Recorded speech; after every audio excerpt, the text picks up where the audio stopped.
I don't know what's happening. I did everything. It says waiting for broadcast, prepare to go live. All that's done.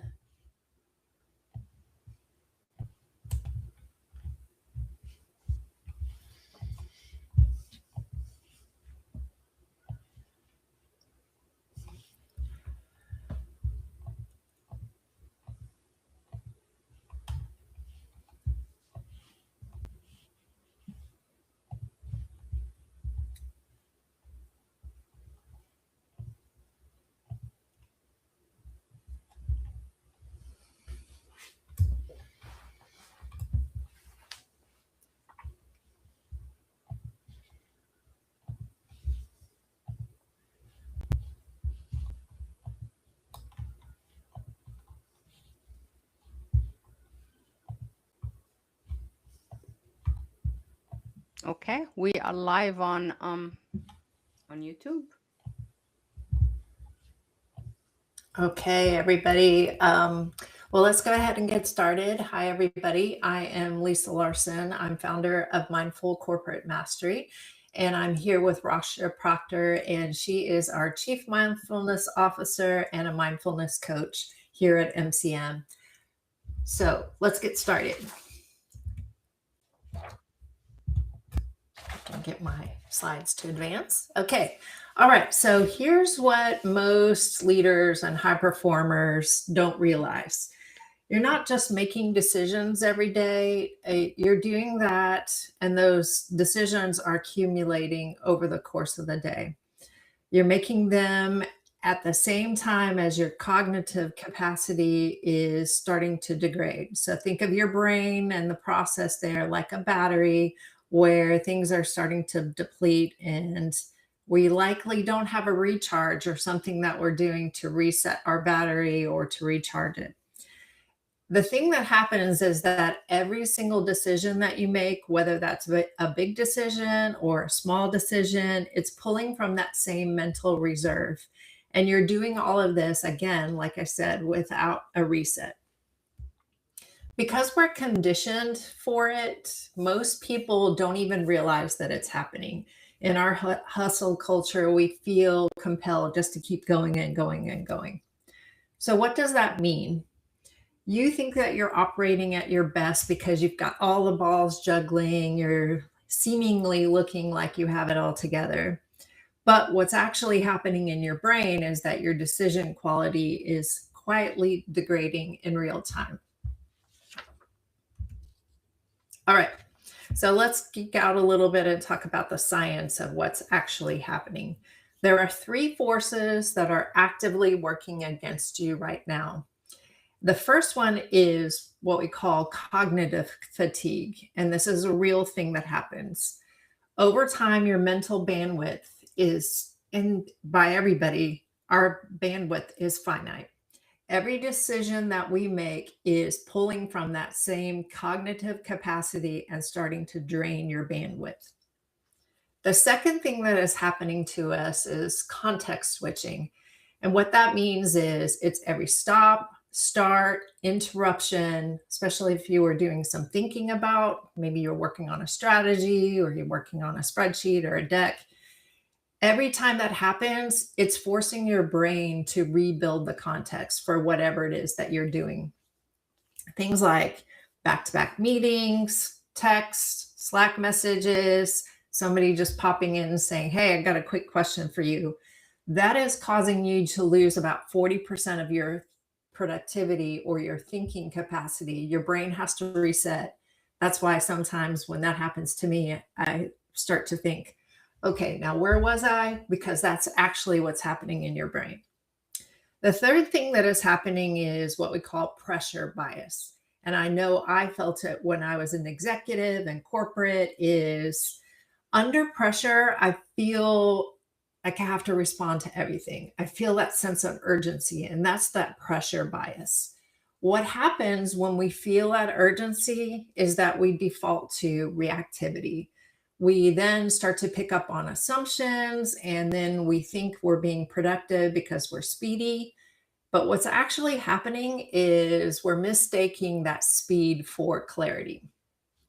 All right.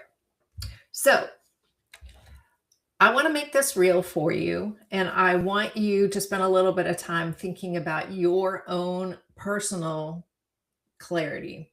We're going to move away from theory, any of that science geeking out stuff, and we're going to assess exactly how you are operating. So you see a QR code on the screen. There's also a link that's in the chat that I put. Look for the form that says Jot form. And we want to make this real for you. So I want you to take 2 minutes. I want you to complete your own personal diagnostic. We don't want you to overthink this. We want you to be thinking about your last decision that you made, something that was high pressure, where you felt that pressure to perform. I want you to answer based on instinct, not what you wish were true. You know how sometimes when we do these types of assessments, we're being very aspirational about it. I want you to think about what is actually true for you. Okay. And if you can't access the QR code, you can't get into the form, don't worry about that, because I'm going to share the questions on the next screen. All right, I'll give you a couple of minutes. And if you do complete the diagnostic online, please write down what your score was, because we're going to come back to that later. Okay, so here are the questions that are inside of that.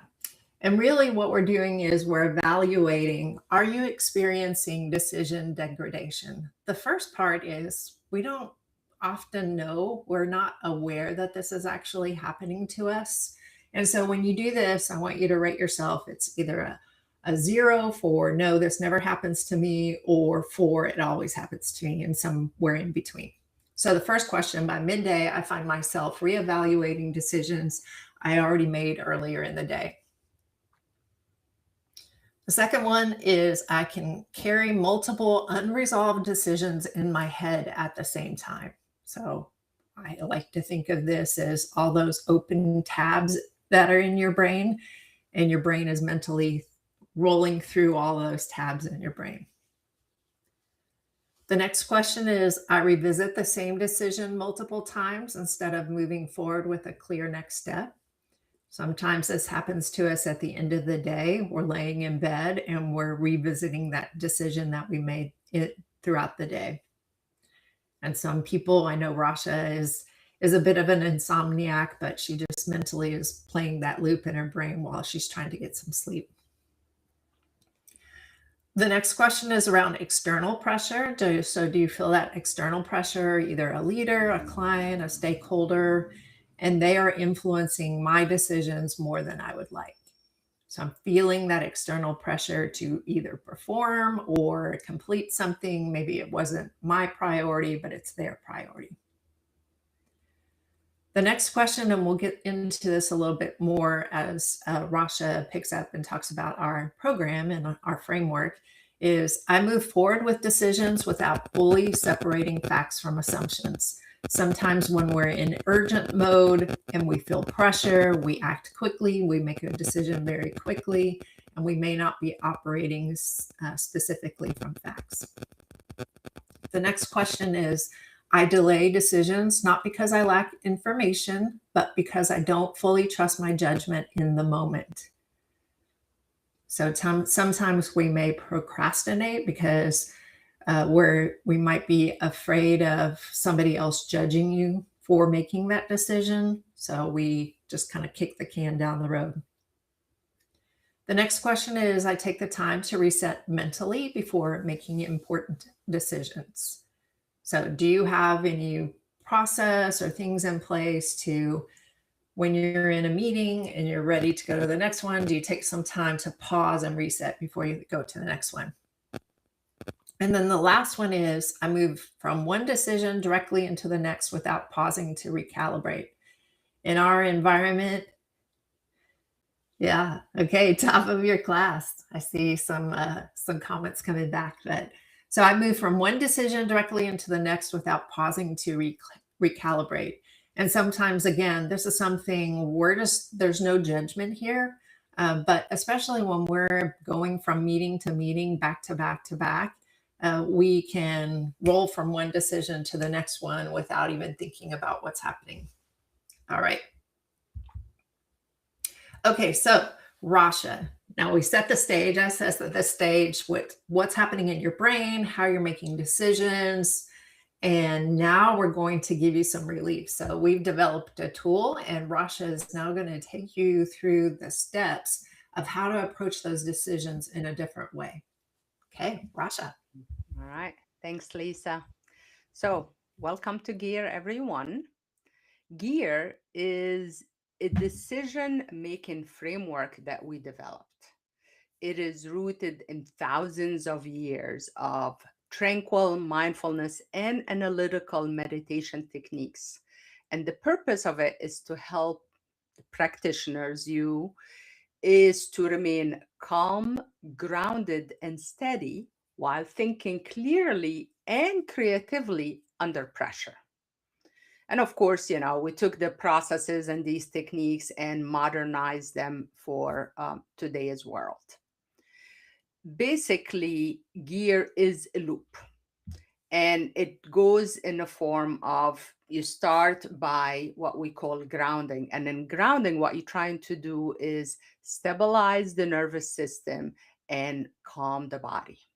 You always want to start from that place when you're making a decision, right? I mean, I'm sure everyone out there, nobody want to start from a place when they are agitated or activated or triggered or so forth. Second piece of the GEAR is now we will explore what is actually happening in terms of when we look at an issue or a decision we want to make and our brain come up with solutions right away. Were these based on facts? Were they based on assumptions we made, or maybe stories we told ourselves? So we take a step back and we explore them with no judgment and no expectations, just fresh eyes with curiosity.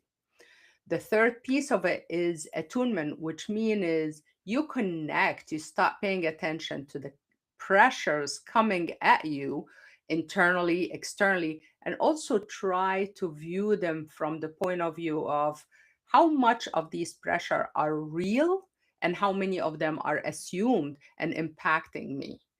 Once you go into that place, you can also come up with new ideas and new way of looking at things because you are in a parasympathetic place where you are relaxed and calm, and just whatever your mind now is able to bring out new awesome ideas.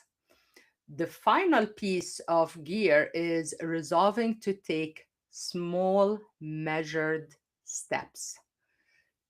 So we're not going to solve the whole solution here. We're looking at smaller steps. So once you do that, then you can be like, okay, I did this, I made that step, now let me go back and restart again. I'm going to calm, I'm going to look at where I'm at and see what pressures and go through the process again. All right, so let's start practicing together here. First step, as I said, it's grounding. So what you want to do is please, maybe mute your phone. I don't know, turn off any apps or close apps that are going to beep at you. We're just going to be together here for the next 30 minutes. And you want to have a piece of paper handy or a notebook handy just so you can write notes on it. What we want to do is take whatever decisions you need to make out of your head into the paper. And there's a lot of data that shows that's really, really helpful because otherwise when they sit in the head, they kind of percolate as if you're boiling water over and over and it's just not really very clear. But once you have it on a piece of paper, it's become much clearer. You create that distance and you're able to see it with fresh, clear eyes. The third piece is you want to be seated comfortably. So you want to sit tall, shoulders relaxed, spine straight, top of the head straight up to the sky. You want to feel stable wherever you're seated. Feet are on the ground. All right. I'm going to guide you through this process so you can close your eyes if you want to. And again, I'll guide you through it, or feel free to just gaze to the floor in front of you. All right. So first thing is we're going to work on getting calm. So place one hand on the chest and the other on the belly. close your eyes if that feels comfortable for you. And we're just going to take 3 breaths here. You want to inhale deep and exhale fully. Make the exhale as long as you can, comfortably. You want to inhale, fill your body with energy, kindness, compassion. And you want to exhale, releasing the tension out of the body and maybe sinking slightly bit more into your chair. One more round. Inhale, fill the belly and the chest, of course. And exhale all the stale air out of the body. Great. Come back to your normal breath. Pressing the feet to the ground.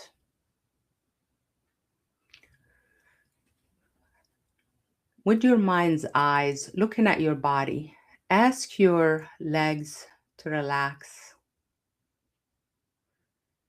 Ask your hips to rest a little bit deeper in the chair. Your spine tall. Your shoulders relaxed away from your ears. You can keep your hands still on the chest or the belly, or you can rest them in your lap or on your thighs.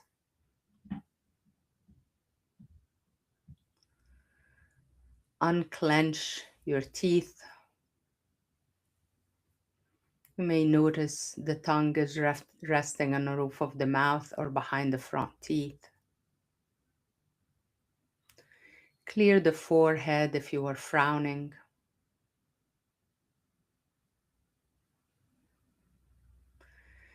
The mind will wander because focusing on the breath is really boring. And that's okay. We're practicing focus now. If that happened, acknowledge the thought, let it go, and come back to your breath.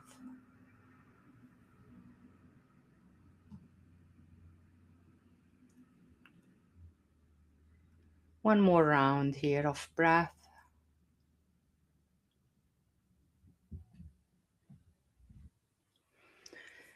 Now bring to mind the decision that you need to make. Place it in front of you, almost as if it's sitting there in front of you. Think about it from your perspective. Why is it an issue? What outcome do I actually need? What's important to me here?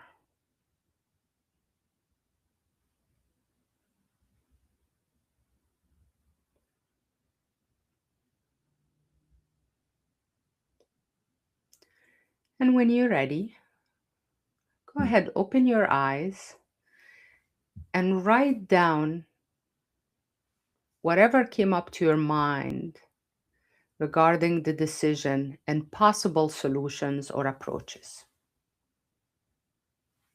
So go ahead, write on your notebook about the decisions, possible solutions or approaches.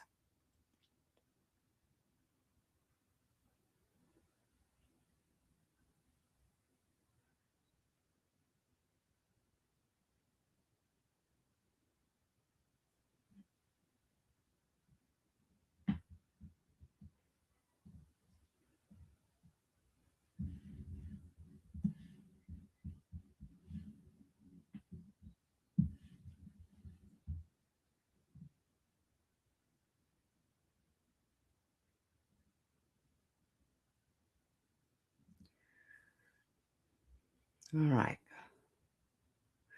Now, when you're ready, go ahead, put the pen down. And what we're going to do now is we're going to explore the whole situation, the decision, the solutions your mind came up with, from the lens of what is facts, what is assumptions, and what stories. And what that means is facts. If you think of facts are things that you know are 100% verifiable and true. For example, if you think what time it is right now, you can look at your watch, you can look at your laptop, you can look at, maybe you have a clock somewhere on the wall, you can ask someone next to you. These are all verifiable and true statements. That's a fact.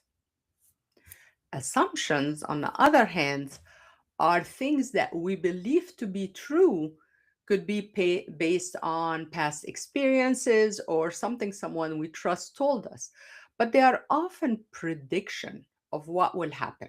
Remember, prediction of the future of what may happen. We treat them as facts, but they are assumptions.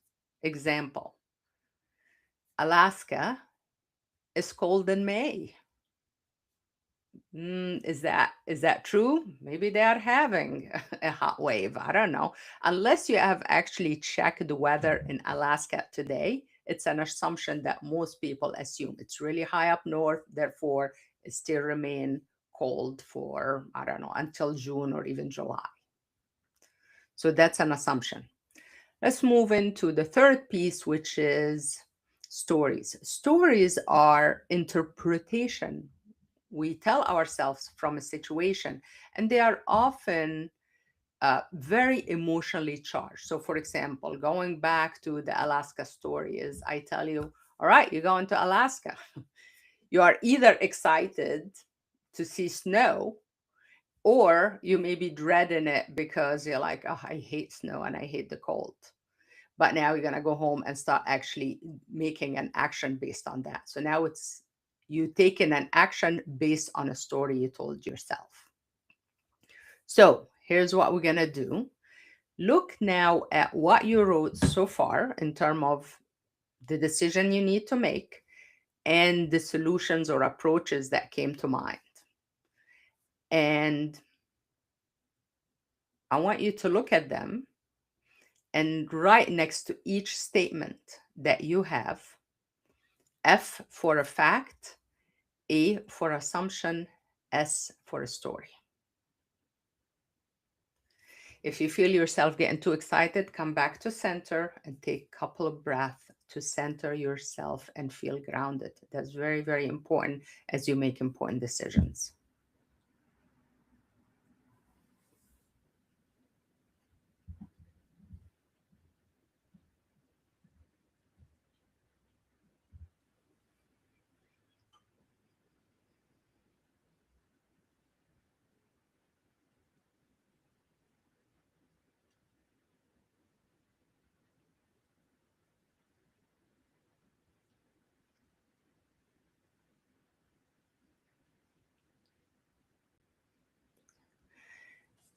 When you're done, I want you to review how much of what you wrote have an F, how much of it was an A, and how much of it is an S for the story. What you're really trying to do here, no judgment. You're just trying to understand how your brain works. Sometimes some people have very high imagination and their brain takes off right away, and that's one of them. So I know for myself, I tend to move toward assumptions and stories often, especially when I don't have the full fact. And that's actually happen often. A lot of time we live in ambiguity and we don't know. So we like have to have our brain right away, like, oh, if I don't know this, this must gonna happen, this is gonna happen, and so forth. So it's important for you to just learn yourself here. How much of when you make a decision go toward assumptions, how much of it stories, and how much of it facts.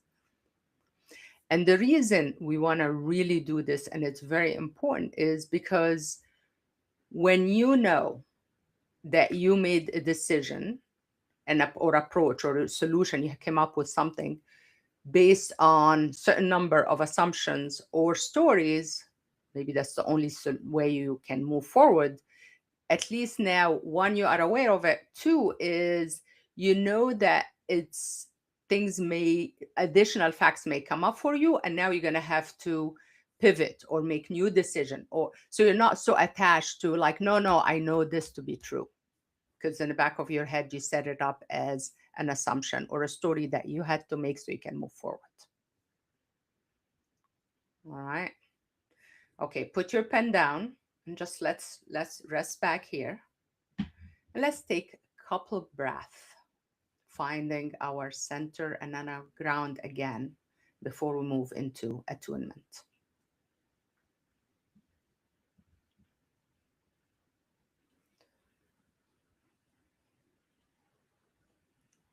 All right.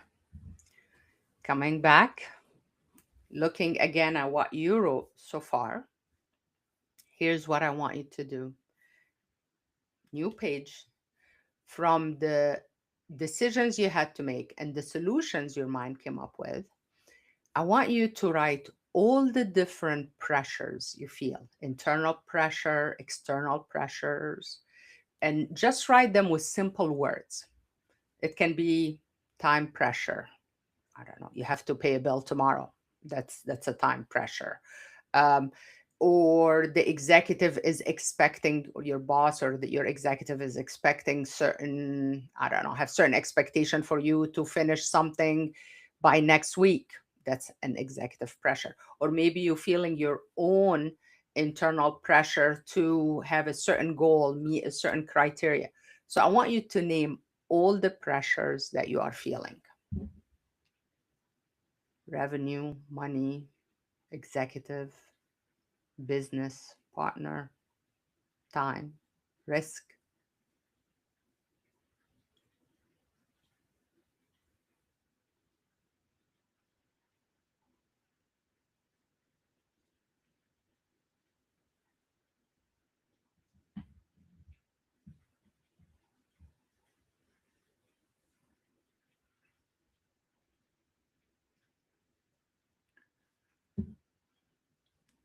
Okay. Similarly to what we did with facts, assumptions, and stories, we're going to look at the risks that we wrote, the pressures that we wrote.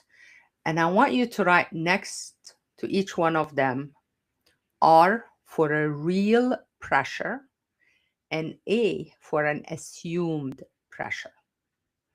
So a bill due date, or I don't know, whatever, something specifically that you have a date time assigned, that is possibly a real pressure. Maybe you cannot move it, that is real. Assumption can be somebody's expectations, or maybe even your own expectations of yourself. That's assumed. So I want you to divide the pressure into two: real, assumed.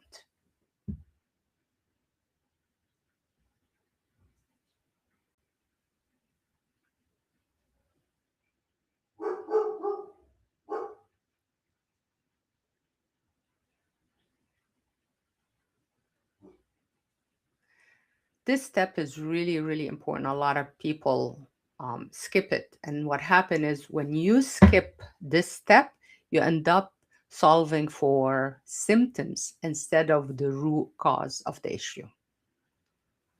So it's really, really important step to understand the pressures, because they totally force certain decisions from you.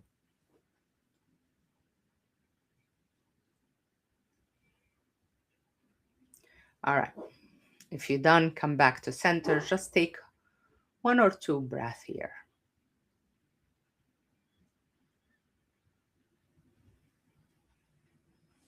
Now I want you to think for a totally out of the box solution.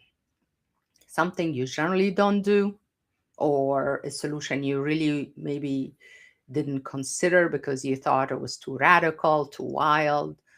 I just want you to think of is out of the box solution, something totally wild.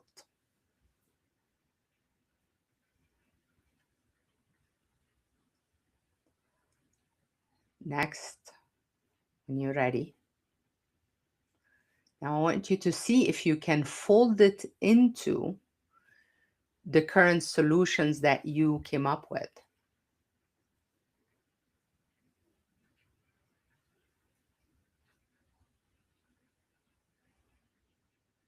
Fold it into the decision somehow, even if you take a small piece of it. just a small piece.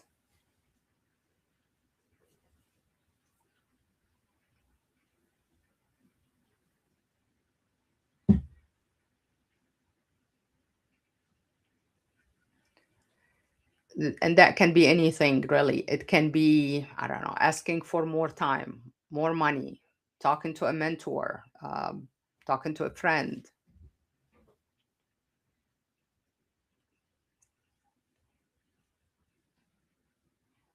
Get additional help. Walk away. Whatever you need to do, just think of totally out of the box solution and fold it into your decision.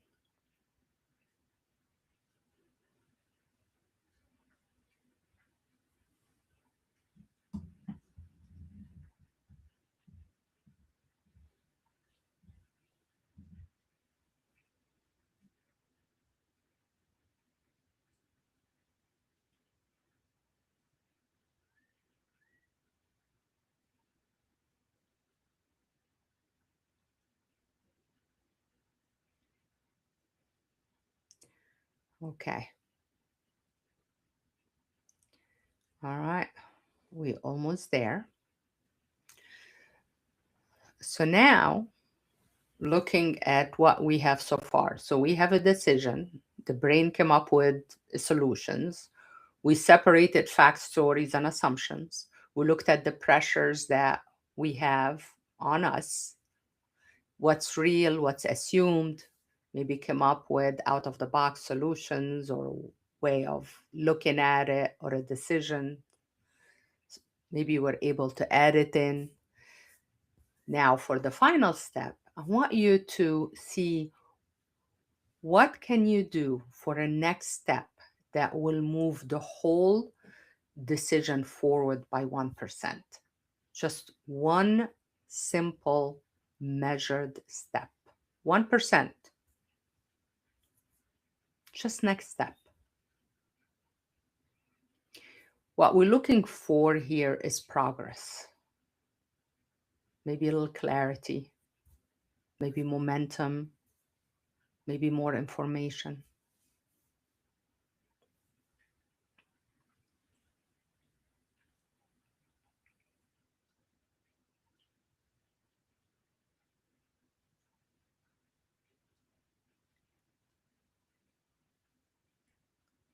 We're not building the full solution.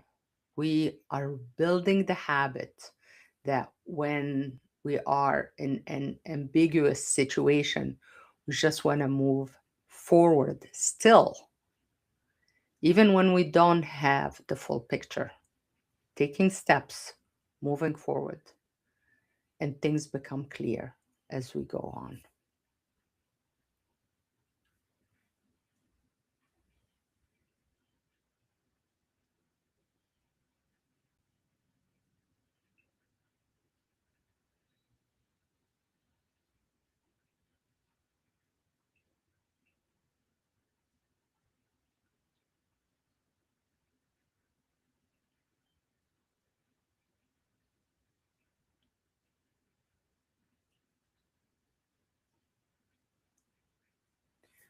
All right.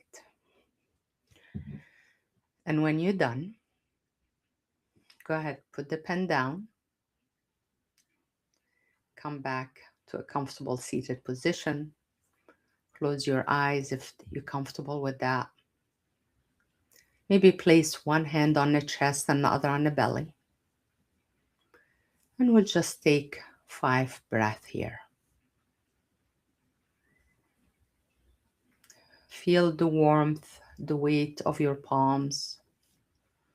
Feel the comfort on your chest and belly. You have done the work. The decisions out of your head and into the paper.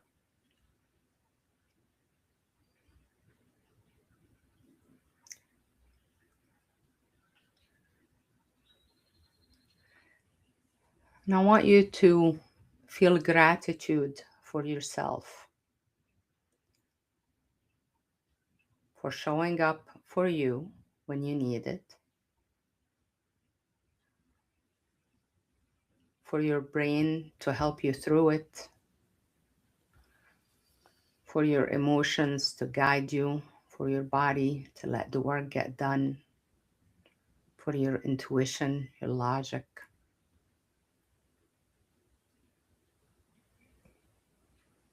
One more breath. And when you're done, go ahead, open the eyes, and welcome back, Lisa. Okay. Thank you, Rasha. All right. So we want to do a little bit of a reflection here. So let's compare before you started this exercise with Rasha. So we want to do a compare of how you felt before to how you feel afterwards. And Rasha took you through our GEAR framework. And that is a 4-step, repeatable solution, a loop that you can do over and over again anytime that you're tackling a big decision that's in front of you. So before, were you scattered? Did you feel reactive? Did you feel like you were operating from a sense of urgency? Did you feel stress in your body? I know when I get stressed out, I carry tension in my shoulders and my jaw. I am much more aware of it now, but I know when I'm kind of in that state of, I've got to make this decision, to make this decision. And then after you took that particular decision that you're trying to make, and Rasha walked you through the GEAR process or the GEAR framework, did you feel focused? Did you feel like because you had that structured approach to making your decision, do you find that that was helpful? Was there anything that came up as you were making that decision that went, oh my gosh, Rasha, what you said really made me think about this decision in a different way? If there's anything that came up for you and you're feeling comfortable with it, you can either write it down, jot it down on your own notebook, as Rasha has said, all the notes that you took before, or feel free to drop that in chat. Just tell us, how do you feel? What's one insight that you experienced when you worked with the GEAR framework just now?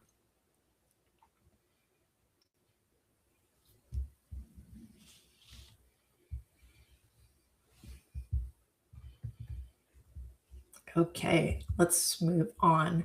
So what you experienced and what we shared with you today is some common decision failure patterns or decision fatigue patterns that we see. And these are the 4 that are very common to most of us that work in corporate environments, and it also can apply to your own home life too. So the first one is that urgency. I know this one was me, that I always felt like in order to be a great leader, to be a great executive, I had to respond quickly. I had to answer people quickly, make decisions quickly. That was a really, really big thing for me. So speed starts to become that proxy for good judgment. It makes you feel good because you're responsive, but that is sometimes a trap for us when urgency becomes the normal. The second one is what Rasha talked through, and when we talked about facts, assumptions, and stories. What starts happening is when we're in this mode of reactive behavior is those assumptions or stories start to replace the evidence. So we start to operate from a feeling, an emotion, or a thought that's not necessarily based on fact. Another thing that happens, some of us get really caught up in analysis paralysis, which is really a form of procrastination of making decision, where you feel like, oh, I can't make this decision because I need more data, more and more and more data. Sometimes that's because we don't want to be judged by making a decision and being decisive, so we can overanalyze or replace our progress with that procrastination. And then the last one area is that pressure can start to shut down our creativity. And that is why Rasha really asked you that question in the attunement phase, is she was asking you to be creative. So she was having you expand the thinking. Right now, you may have had a narrowed thinking, but when you start to think about what's that wild idea or that wild thought that just popped into my head, is there a way of playing with that idea that comes in our head? So these are some of those patterns to be aware of. Um, these aren't personality flaws. We're not trying to judge. This is human nature. This is what happens to us because our brains are wired to keep us safe. And so this feels like safety. When we move quickly, it's part of our fight, flight, freeze, fold brain function, that reptilian brain function that we all have, is that we start to draw on these things, even in corporate. Our brain can't differentiate something that's coming at us that's a tiger or it's actually just your next meeting. Okay. All right. So here's where you can start to apply this in real situations. It could be you've got workforce decisions, major strategy shifts, negotiations, crisis. This is all in kind of a work context. So these are, if you're a leader or you're in an environment, a work environment, these are all things where you can apply this. So workforce decisions, it could be that you've got to weigh in on something like layoffs or restructuring. A strategy shift is something that is related to the company is pivoting, they're going into a new market. Could be, where do we spend our money or revenue? Negotiation. So in corporate, a lot of us spend a lot of time in negotiating a contract, a partnership, could be M&A. And then the last one is crisis management. So both Rasha and I worked in the crisis or cyber breach area. And so we're dealing with crisis all the time in that context. But what you could also do is not only just in your corporate life or thinking about work, but that gear framework that we shared with you, you can apply this into your own, what I would consider high stakes situations. So that could be a big life decision, some sort of pivot, a negotiation that you're doing in your own personal life, or it could be that you're operating through disruption. So a big life decision could be something like changing jobs. Maybe it's a big financial purchase. Do I want to buy this house, go on this big vacation, buy a new car? It could be you shifting directions in your own career. So those all require those facts first thinking over fear driven reaction. Especially in our personal lives, we get really caught up in the emotion of what's happening personally. Strategic pivots, it could be that it's a career change, maybe the company is restructuring, or maybe there's a budget constraint. So that is affecting your own high stakes situation. Negotiations, similar to what happens in the corporate environment, it could be employment uncertainty, where clear thinking is preventing that pressure. It's making you feel very pressured. And then the last one is operating through disruption. So we all have life events. We're managing family. Could be that you're managing a job loss, a layoff. Maybe there's a family crisis or your own personal crisis, financial disruption. These are all things that you can apply the gear framework to. Okay. All right, so let's go back and look at that decision clarity score that you captured early on. So there are four categories here. So the first one is if you're scoring in that 0 to 8 range, that says that you have good resets, you have a strong decision clarity framework, you can operate under pressure. But keep in mind that a subtle drift, you can start moving into that emerging friction, compromised judgment, or decision fatigue zone very quickly. The next two categories are in kind of in that middle space there, emerging friction or compromised judgment. Here you're starting to experience decision fatigue. Sometimes it could be because a crisis came up and it's affecting your cognitive capability. Your cognitive load is impaired because there's a really high pressure situation that's happening. In that compromised judgment area, it could be that you're at that verge of burnout. It's pressures impacting your decision quality. It could be also impacting outcomes that you might have. The danger zone is where you get into that decision fatigue zone. And what that is saying is that you're already operating under sustained cognitive strain. What is happening to you? So, those questions that I asked earlier. So, if you're lying in bed and you're having poor sleep because you're just replaying the day and the events in your head, or you're questioning your own judgment and decision making, or you're feeling like I can't make this decision, that tells us that you're in that high fatigue zone. Okay, so that decision fatigue, what this typically looks like is as we start to move over into that, what I would call red zone, decisions can start to be reactive. They can be second guess. So you may make a decision and then want to go back to it and say, oh my gosh, why did I do that? Everything feels urgent. We've had people that have been a part of our cohort say, I didn't realize how much my nervous system was being affected by that feeling of having to be constantly on and available to everybody. Could be that you're having to constant context switching. So you're doing that all the time and that becomes a normal for you. That's also affecting that decision fatigue. And then just the last one is mental exhaustion. You just feel like you keep doing and doing and doing, but you don't feel like you're making any progress. There are the bullet points around what does that do to you. So you'll start to see decisions or the quality of the decisions. You might feel that you're having to go back and rework them because maybe the decision you made, you have to change it.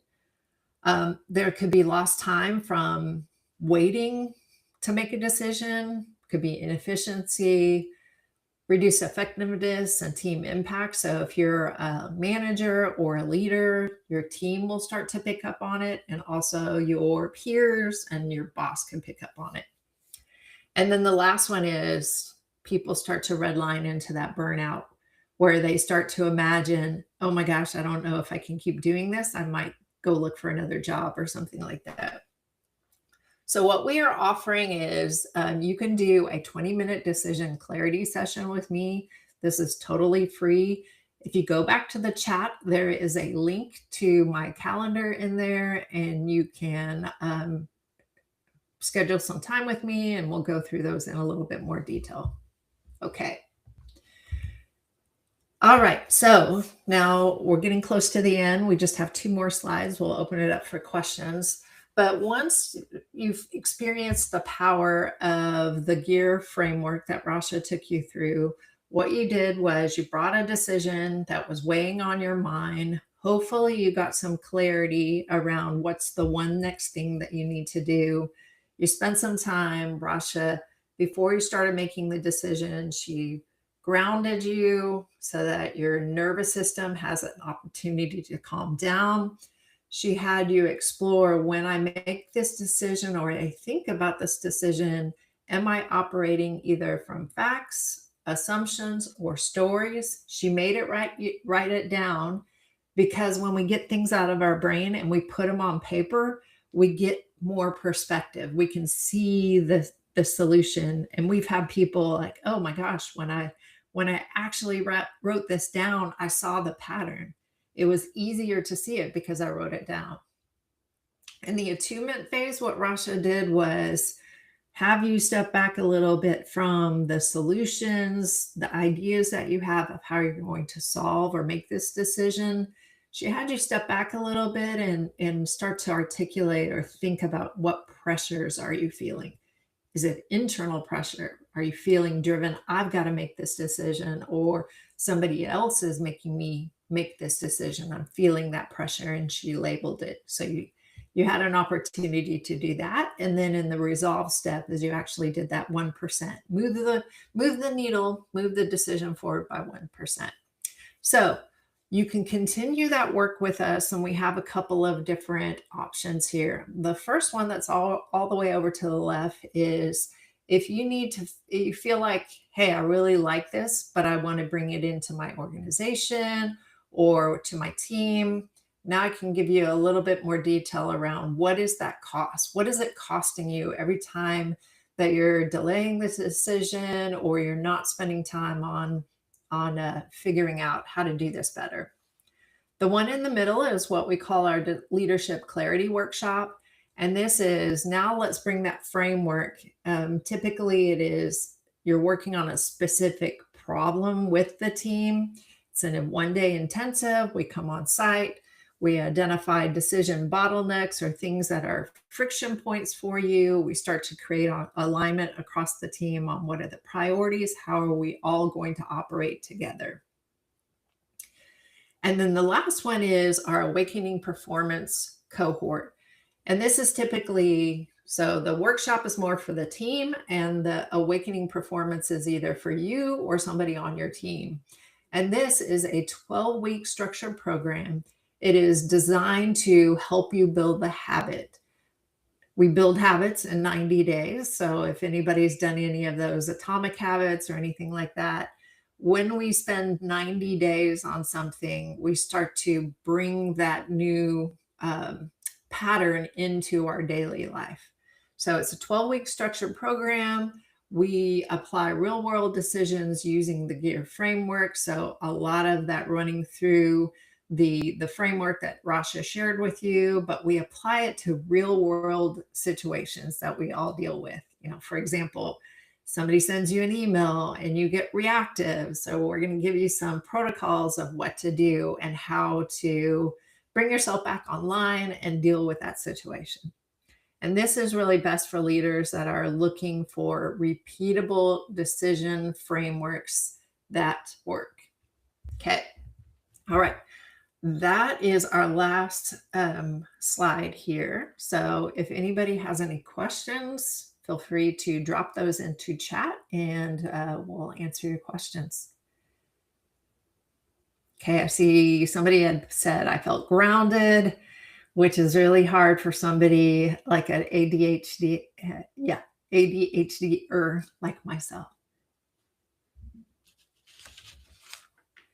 Yeah, like that grounding is so, it's interesting. Rasha, can you talk a little bit about that? Like we breathe every single day, but a lot of us don't breathe well. Can you talk just a little bit about that? Yeah, sure. So it's true. We take our breath totally for granted. We don't think about it, but it's so interesting because our breath, like everything from the nostril cavity, how it runs through our system to our lungs, it's attached to our vagus nerve, which is the longest nerve in the body, and that what moves you from the moves your sympathetic nervous system, which is when you are, as Lisa said, fight, flight, or fold or freeze situation, as if you are being attacked by a lion, to, oh, I'm grounded, I'm relaxed, I'm much more open, receptive, so that I can be creative in coming up with decisions and ideas that actually based on what's important to me, looking at things from a logical and more relaxed lens versus the other lens of when we're very stressed. And what a lot of times people don't realize, the key to move from being in that supercharged situation or sensations to a more relaxed and grounded is the breath. The breath will do it all, and we just forget that. So a lot of times, if you want to know how we feel, pay attention to your breathing. When you're excited, your breath tend to be really shallow, comes from the chest.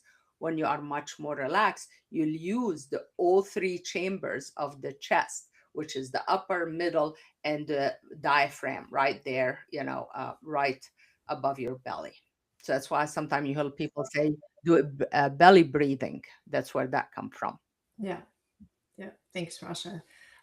We have a, if you like podcasts, we actually have a podcast that we host on Spotify, and we also are on Apple Podcasts. And what we have done is we've created a number of just really simple short resets. They're usually between 2 to 5 minutes to help you break that cycle. One that I like is there's actually two of them. that are at the top of my list. One is that feeling triggered. So, what I referenced earlier is you get an email from somebody and it makes your blood boil, right? So you immediately have an emotional reaction to, I want to fire back a message in response to this. Yeah, exactly, Rasha. You're like, oh, this really bugs me. So we have a feeling triggered reset. So before you send that email, go listen to that. So if you want to hear about that, if you want to drop just a quick message, say send me the link to the podcast, just put podcast into the chat and we'll send that over to you. Okay. Yeah, I like that. We have decision fatigue for breakfast. Yes. Don't we all?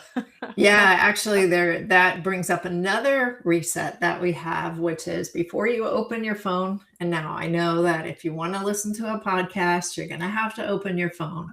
But before you get into social media or start responding to email, we have a reset that's really about like intentionality of how you want to approach the day. What's the one thing that's most important for me to accomplish this today?